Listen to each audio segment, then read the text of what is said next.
to it. In these days, each one of us is definitely going to take something home in these days. I also congratulate and thank Dr. Prashant Pillai sir, Dr. J.K. Singh sir, Dr. Mehta sir, and Dr. Vivek Gaur sir, of course, for their efforts and providing such opportunity. Now, I think we cannot start anything without paying regards to Dr. Stephen Eady sir, who is the father of modern basal implantology. And we are all blessed because of him only. So please, big applause to him. Yes.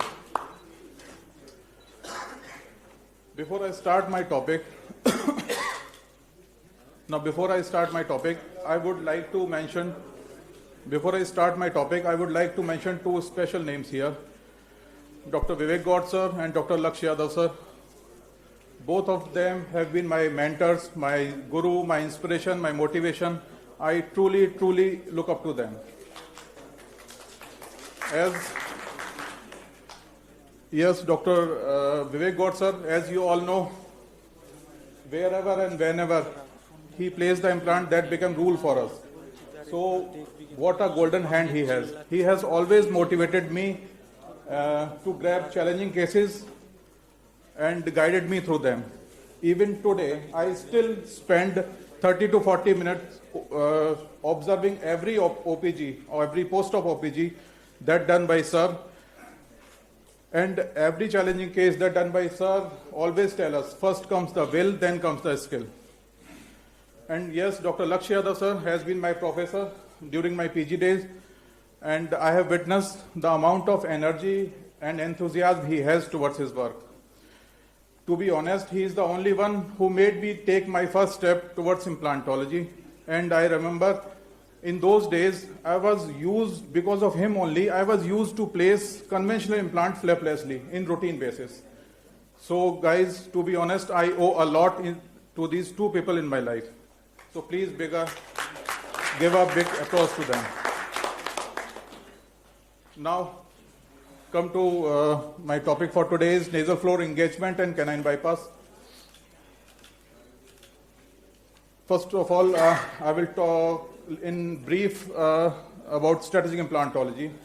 So basically, what is the need of such system or such science, or what inclines us towards strategic implantology, or how it edges over conventional implantology? Guys, there are two main objectives, or we can say goals or reasons that strategic implantology incorporates. First is using the existing bone of the patient. Guys, in strategic implantology, it's all about how best we can use the existing or native bone of the patient. We are not outsourcing the bone anymore. And that should be keep in mind at the time of treatment planning. Next is typical immediate functional loading. Guys, in all over the world, there are only two ways through which we can do immediate functional loading. First is either we corticalize the cancellous bone, and other is we directly engage the second or third cortical bone. Lots of people say that this system or this science should be used when there is no bone or less bone or atrophic jaw cases. But guys, we have different varieties of designs of implants. And these different varieties of implant are made with a vision that in almost all the cases, these two objectives can be accomplished almost all the cases. So these all are possible because we have a variety of designs of implant in strategic implantology. So in short, we can say, irrespective of the bone or the bone condition or the patient condition, we can treat almost all the cases with these variety of designs.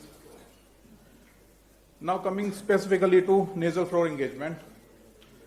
In